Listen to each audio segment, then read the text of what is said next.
আমি নাকি অনেক দিন অনেক কাজ করেছি, এখন আমার টায়ার করার সময়। কি করার সময়? টায়ার করার সময়। ও কি বলছিস? বিয়েটা উনি বাদ দিয়ে দিছেন। কি বলছিস? আমি কইছি রিটায়ার করার সময় উনি শুনছেন টায়ার করার সময়।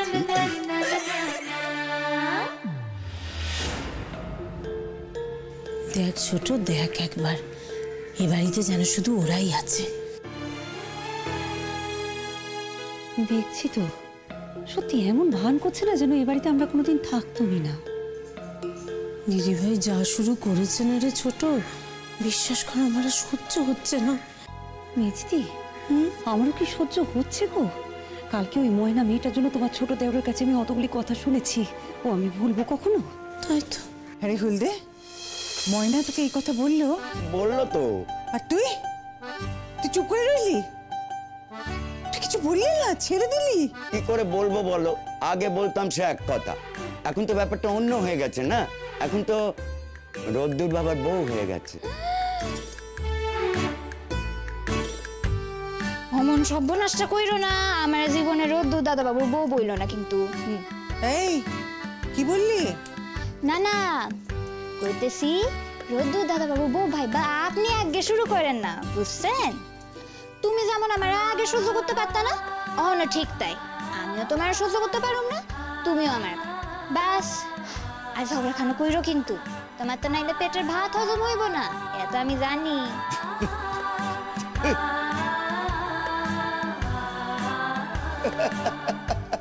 ও বাবা, এটা আমি কি দেখছি হলদে? তুইও হাসছিস? ময়না রে, তুই হলদের মুখেও হাসি ফুটিয়ে চাইলি। দেখ দেখ দেখ দেখ ছোট, সকলকে কিভাবে হাত করছে শুধু দেখ একবার ওই মেয়ে। করাচ্ছি হাত ওকে আমি। আচ্ছা যাও যাও যাও, তোমার যে কামের কথা কইছি তুমি ওটা গিয়ে কইরা আসো কিন্তু, বুঝছো? যাও। ময়না, কি কাজে পাঠালি তুই হলদেকে? একদিন কাম করছে তো মানুষটা, এখন কি আর কাম ছাড়া থাকতে পারে? তাই কইছি হগর গিয়া যে গায়ে আসো, কেউ চাটা কিছু খাইব কিনা, তাই হেও খুশি। কি গো হলদেদা, তুমিও ওই ময়নাকে রোদ্দুরের বউ বলে মেনে নিলে? আমার মেনে নেওয়া না নেওয়ায় কি আসে যায় বলো তো মেজো বৌদি? আমাদের রোদ্দুর বাবাই যখন মেনে নিয়েছে, যাই আমার কাজে যাই বাবা। সত্যি রে ছোট, রোদ্দুরটা কি যে করলো না। আরে দিদিভাইকে তো পাত্তা দেওয়ার কি ছিল? বাড়ি থেকে বেরিয়ে যেত, কোথায় যেত বল? কদিন বাদে ঠিক ফিরে আসতো। হ্যাঁ গো মেজদি, জানো তো আমিও বারবার এইটাই ভাবছি, না হয় মানলুম যে রোদ্দুর মায়ের বাধ্য ছেলে, কিন্তু তা বলে এত বাধ্য যে ময়নার মতো একটা গাইয়া মেয়েকে নিজের বউ বলে সে মেনে নিল? সেটাই তো।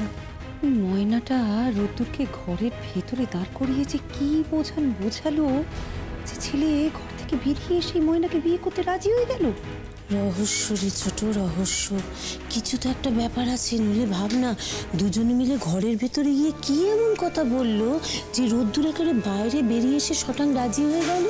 শোনো মেজদি, আমার কথা হচ্ছে ছেলের যদি মায়ের কথাতেই রাজি হবার হতো না, তাহলে দেখতে সবার সামনেই সে রাজি হয়ে যেত। ব্যাপার তো কিছু একটা আছেই। গুঞ্জার সাথে বিয়ে ভাঙলো আর অমনি সে একদিনই আরেকজনকে বিয়ে করতে হলো।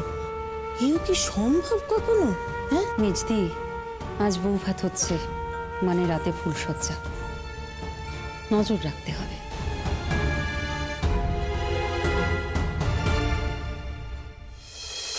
আচ্ছা আচ্ছা, আপনাদের এত বড় একটা ফোর্স, আমার মেয়েটাকে খুঁজে পাচ্ছেন না? ব্যাপারটা কি অদ্ভুত লাগছে না? আচ্ছা আচ্ছা, আমি আপনাদের বলে দেবো যে আপনারা কিভাবে খুঁজে বার করবেন। পুলিশ ডিপার্টমেন্টটাকে আমি চালাই, তবে আমার একটা বিশ্বাস আছে, জানেন তো, আপনারা চেষ্টা করলে সব কিছু করতে পারেন।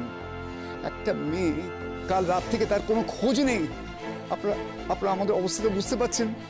হাত জোর করে বলছি, আপনারা যে কোনো হোক মেয়েটাকে খুঁজে বার করুন। ওর মার শরীর কিন্তু খুব খারাপ হয়ে যাচ্ছে। আচ্ছা, আমাদের সঙ্গে যদি ও যোগাযোগ করতো তাহলে তো আমরা জানতাম। প্লিজ। আচ্ছা এই তুমি কান্নাটা থামাও, আমি কিন্তু চেষ্টা করছি। আমি তো বলছি যে করেই হোক ওকে খুঁজে বার করবো। তুমি কান্নাকাটি করলে তোমার তো শরীর খারাপ হয়ে যাবে। আমাদের জন্য হোক, এই সব সবকিছু আমাদের জন্য হলো। আমাদের আমাদের এখন যে কি খারাপ লাগছে। আফসোস হচ্ছে কেন যে ওকে নিয়ে এলাম।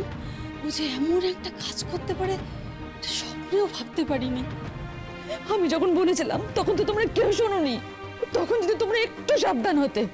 আমরা ভাবতাম যে আমরা শ্রেয়াসকে খুব ভালো চিনি, কিন্তু এখন বুঝতে পারছি আমরা যে কত বোকা। আমি ভাবতেই পারছি না। পুলিশ কি বললো? ওরা যথাসম্ভব চেষ্টা চালাচ্ছে। এত বড় একটা শহরে একটা মেয়ে লুকিয়ে থাকলে ওরা কি করে খুঁজে বার করবে? ওরা ওয়েট করছে গুঞ্জা যদি ফোনটা অন করলেই তাহলে ওরা ট্রেস করে ফেলতে পারবে। আর যদি গুঞ্জা ফোনটা অন না করে তাহলে কি হবে?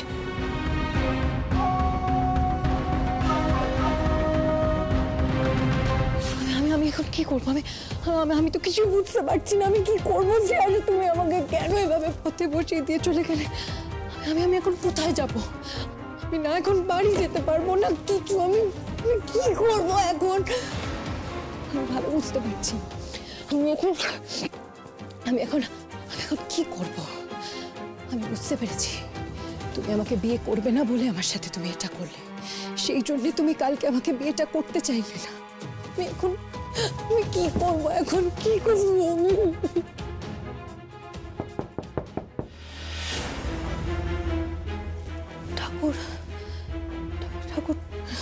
ঠাকুর এটা যেন শ্রেয়াস হয়। আমার সব চিন্তা যেন ভুল হয়। ঠাকুর প্লিজ, ঠাকুর। ম্যাডাম আসবো? কে? ম্যাডাম, এবার কিন্তু আপনাকে ঘরটা ছাড়তেই হবে। কেন? আমি এই ঘরে থাকতে পারি না। আমি আপনাকে রেন্ট দিয়ে দিচ্ছি। এক সেকেন্ড দাঁড়ান। এই নিন, ধরুন।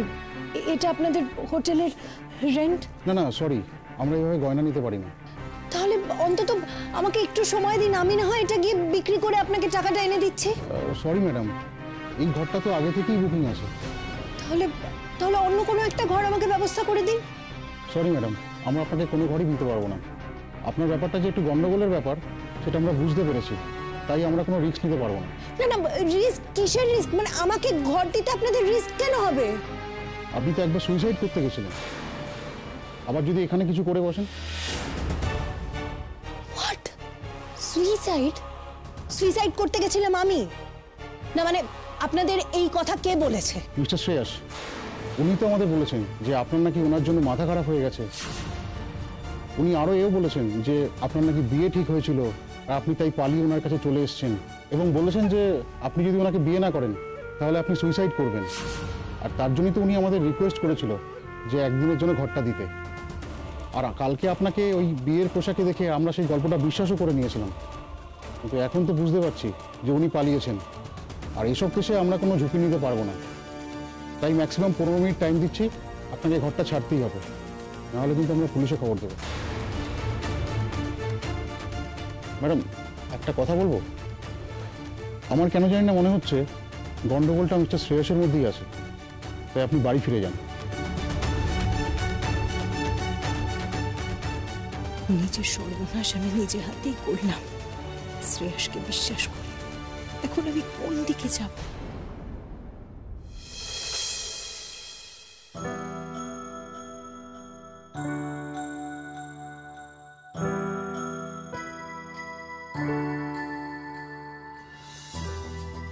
ময়না,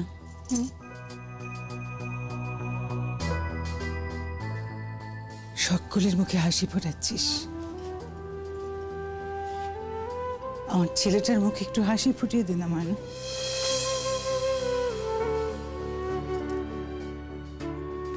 তখন তোকে এত করে বললাম, কথা দিলে না কিছুতে, এখন অন্তত দে। তিনি যা মানে তাড়াতে পারলে বাসেন। আমি জানি যেদিন আমি বিদায় হব এই বাসা থেকে, সেদিন আপনার পলার মুখে হাসি ফিরব। তাই আমার তাড়াতাড়ি নিজের পায়ে খাড়াইতেই হইব।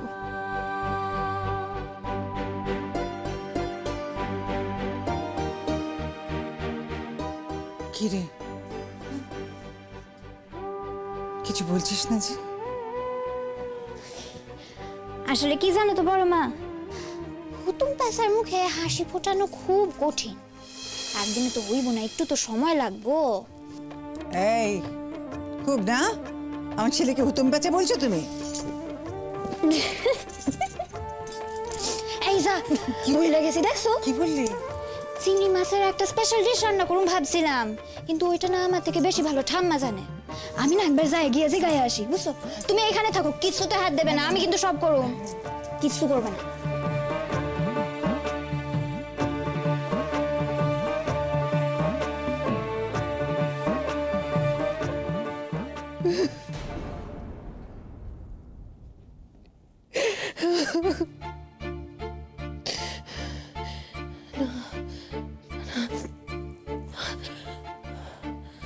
বাড়িতে আমাকে আমাকে আমাকে বাড়িতেই ফিরে যেতে হবে। আচ্ছা, আমি আমি আমি যদি বাবার সাথে যোগাযোগ করার চেষ্টা করি, বাবা আমাকে বিশ্বাস করবে না, বাবা আমাকে ক্ষমা করবে না। নিশ্চয় করবে। বাবাকে আমাকে কনভিন্স করতে হবে, করতেই হবে।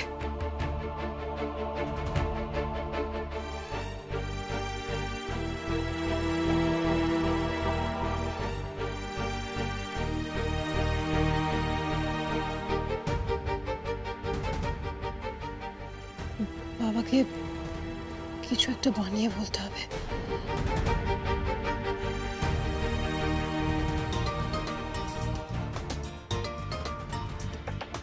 এই, থানা থেকে ফোন এসছে, নিশ্চয়ই ওরা কোনো খবর পেয়েছে। Aral, hello. আপনার মেয়ে ফোনটা অন করেছে। হ্যাঁ হ্যাঁ, কি বলছেন? গুঞ্জা ফোন অন করেছে? হ্যাঁ অন করেছে? শুনলে, গুঞ্জা ফোন অন করেছে। ফোন অন করেছে? কোথায় আছে? কোথায় আছে বলো না, কিভাবে আছে জিজ্ঞাসা করো না ওনাদের, কোথায় আছে বলো না। আমি জিজ্ঞেস করছি। আচ্ছা অফিসার, অফিসার ও কোথায় আছে? একটা হোটেলে আছে সম্ভবত। হোটেলে? হোটেলেও কি করছে? সে আমরা কি করে বলবো স্যার? আমি বলছিলাম আপনারা একটু চেষ্টা করুন, যদি ফোন ধরে কথা বলতে পারেন, বোঝাতেও পারেন। তুমি ওনার সাথে এত কথা বলছো কেন? ওনাকে বলো ওনার মতো খোঁজ করতে। তুমি গুঞ্জাকে একবার ফোন করো। আরে তাই করছি, উনি তাই বললেন। অফিসার, আপনি আপনার মতো খোঁজ করুন, আপনি স্পটে চলে যান। আমি দেখছি কি করে গুঞ্জাকে খুঁজে বার করা যায়। আমি ওর সঙ্গে কথা বলার চেষ্টা করছি।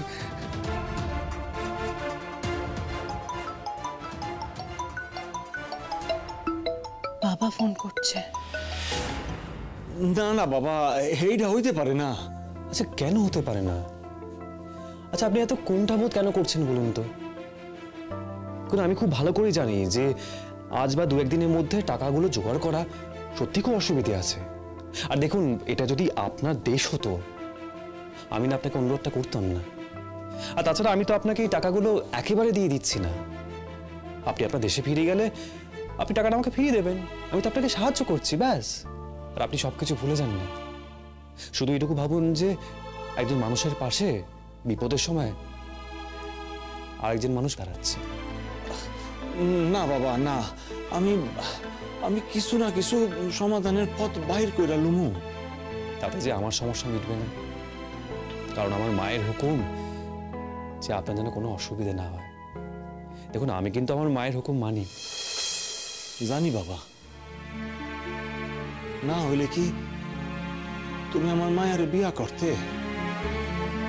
তুমি শিক্ষিত মানুষ, ডাক্তার, কত ভালো মায়া পাইতে তুমি মায়ের কথা শুই নাই তো আমার মায়ারে তুমি বিয়া করছো। তাই আমি একখান কথা কই, আমার মায়াটা খুব ভালো। মুখে একটু বেশি পটর পটর কইরা কথা কয়, কিন্তু মন খান খুব ভালো। হ্যাঁ, হকলরে লইয়া চলতে পারে। কারো বিপদ দেখলে ঝাঁপাইয়া পড়েও। হ্যাঁ, সে তো বটেই। বলছি যে আপনি এই টাকাটা ধরুন প্লিজ। বাবা, তুমি দেখো আমার মায়াটার যেন কোনো কষ্ট না হয়। আমি ওর বাবা, আমি ওর মা। আর মা তো বাঁচা নাই। আর মা বাঁচা থাকলে এই কথাগুলো তোমারে কইতো। আমি তো ও দেশে পয়রা থাকুম। আমার মায়ের দায়িত্ব তোমার। আমার মায়াটার ভালো মন্দ সব তোমারে বুঝতে হইব। কথা দাও আমারে, কথা দাও আমার মায়াটারে তুমি আগলাইয়া রাখবা।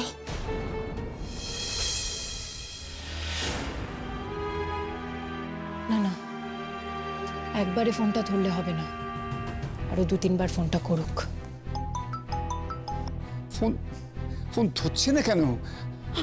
আমাকে দাও, আমাকে দাও, ফোনটা দাও না, আমাকে দাও। আরে কথা তখনই বলবো যখন ফোনটা ধরবে, ফোনটা তো ধরছে না। আমার ভয় করছে, তাহলে কি অন্য কেউ ওর ফোন অন করলো নাকি? আরেকবার করো না প্লিজ, আরেকবার ফোন করো না, কাটো না ফোনটা, আরেকবার করো। গুঞ্জা, হ্যালো গুঞ্জা, কথা বলছিস না কেন মা? ধরেছে ধরেছে ধরেছে ফোনটা। হ্যাঁ ধরেছে। গুঞ্জা, গুঞ্জা কথা বলছিস না কেন মা? গুঞ্জা। কই না তো, বাবার গলায় তো রাগ নেই, স্পষ্ট বোঝা যাচ্ছে বাবা খুব টেনশনে আছে। তার মানে গুঞ্জা, গুঞ্জা কথা বলছিস না কেন? কিছু তো বল। আচ্ছা আচ্ছা, তুই ফোনটা ধরেছিস তো গুঞ্জা?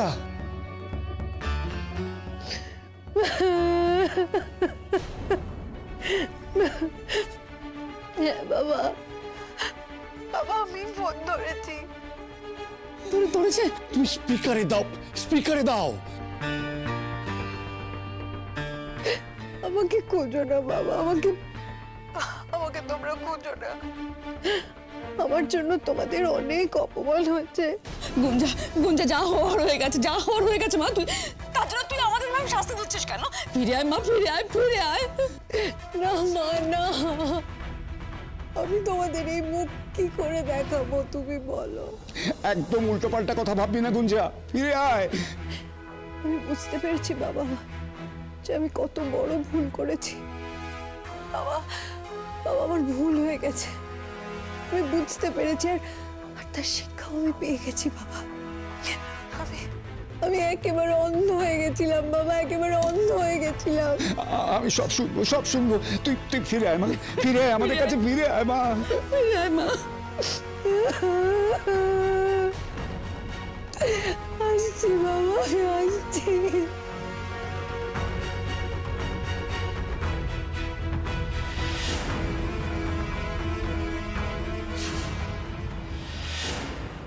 আচ্ছা তুমি এত ভাবতেছো কেন বাবা?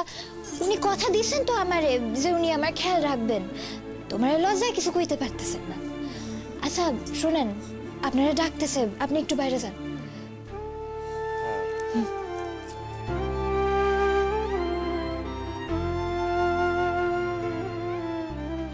হায় রে ময়না, তোর লগের রোদ্দুরে এই সকল কথা হইছে, আর আমি তো চিন্তা কইরা কইরা মরতাছি।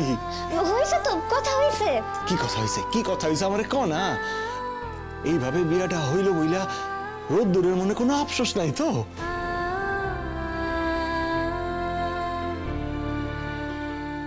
চুপ কইরা আসস কেন? ক না ময়না। আচ্ছা কেমন বাবা তুমি যে মাইয়া জামাইয়ের কথা শুনতেছো? সেইটা তোমার কিন্তু কোন যাইব না। থাকুক থাকুক, কইতে হইব না। তোর মুখ দেখা আমি বুঝছি।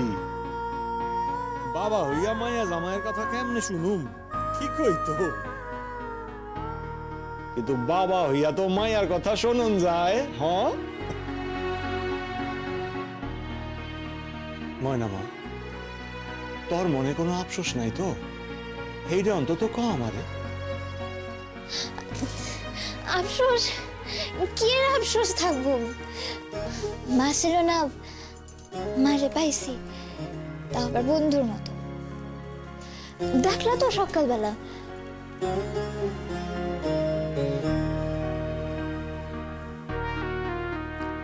নিজের মুখে একবার কত, তুই খুশি তো? কি মনে হইতেছে আমার মুখখান দেখা? খুশি না আমি? কত ঠাম্মা কই গেছে? আরে তোর ঠাম্মা ওই রূপাই লইয়া কালীঘাট গেছে, মেঘ লইয়া গেছে। ঠাম্মা খুব বায়না ধরছিল। যাব কি হইলো আবার? ওই ঠাম্মা একখান চিংড়ি মাছ রান্না করে না, ভাবছিলাম মাছ কইরা খাওয়ামু হাদের, তো ঠাম্মা তো নাই। ঠাম্মা আইলে বড় ওদের খাওয়ামু জিগাইয়া কি কও? আচ্ছা আমি হন যাই। ময়না মা, ময়না মা, আরেকখান কথা, কার জন্য কি কিনুম একটু কইয়া দে না মা। এই ব্যাপারে আমি আবার কি করবো? ঠাম্মা এলে তুমি বরং ঠাম্মারে যে গায়ব। আমার এখন অত সময় নাই, আমার কত কাম কও। অহন তো সংসারের সব দায়িত্ব তোর কাঁধে। তবে ময়না, আমি এখন কথা কই। ময়না মা, অহন যেমন আছস গোটা জীবনটাই তেমন থাকবি হকগোল্ডে লইয়া। আর আমি তো থাকুম না, চলে যামু। তাই অহনই কইয়া দিতাছি, রোদ্দুরের খেয়াল রাখিস। আর একখান কথা কই, আর লগে যে ঘটনাখান ঘটটা গেছে না, মনে রাখিস না। খালি মনে রাখিস এইটা যে তোর আর রোদ্দুরের এইটাই নিয়তি ছিল। আমি তোরে কইতাছি ময়না মা, রোদ্দুর তোরে খুব সুখে রাখবো, দেখিস। তুমি কিন্তু আশা করো না যে আমি তোমাকে স্ত্রী হিসেবে মর্যাদা দেব। আমাদের বাড়িতে থেকে তুমি পড়াশোনা করতেই পারো, তাতে আমার কোনো আপত্তি নেই। কিন্তু আমার কাছে স্বামী হিসেবে কোনো রকম কোনো দাবি তুমি কোনোদিনও করতে পারবে না। হ্যাঁ বাবা, তুমি নিশ্চিন্তে থাকো, আমার কথা ভাববো না। উনি আমার এই একই কথা কইছেন। উনি কইছেন আমি যাতে কোনোদিন কোনো কষ্ট না পাই, যে পথে চইলা যেমন ভাবে চইলা আমি যাতে খুশি থাকতে পারি, সে পথ দিয়েই আমি যেন চলি। তাই হ্যাঁ বাবা, উনি না আমার একখান শর্ত দিছে, জানো? শর্ত? হ্যাঁ, যত তাড়াতাড়ি সম্ভব আমার লেখাপড়া কইরা নিজের পায়ে খাড়াইতে হইব। কারো মুখাপেক্ষে আমি যেন না থাই, এইটাই ওনার শর্ত। এইটা তো ভালো কথা। তুই কষ্ট পাস কেন? কজন স্বামী তার বউরে এরকম আগায়া দেয় কদি? তোর কপাল খান সত্যি ভালো ময়না। সেই তো, আমার কপাল খান সত্যিই খুব ভালো বাবা।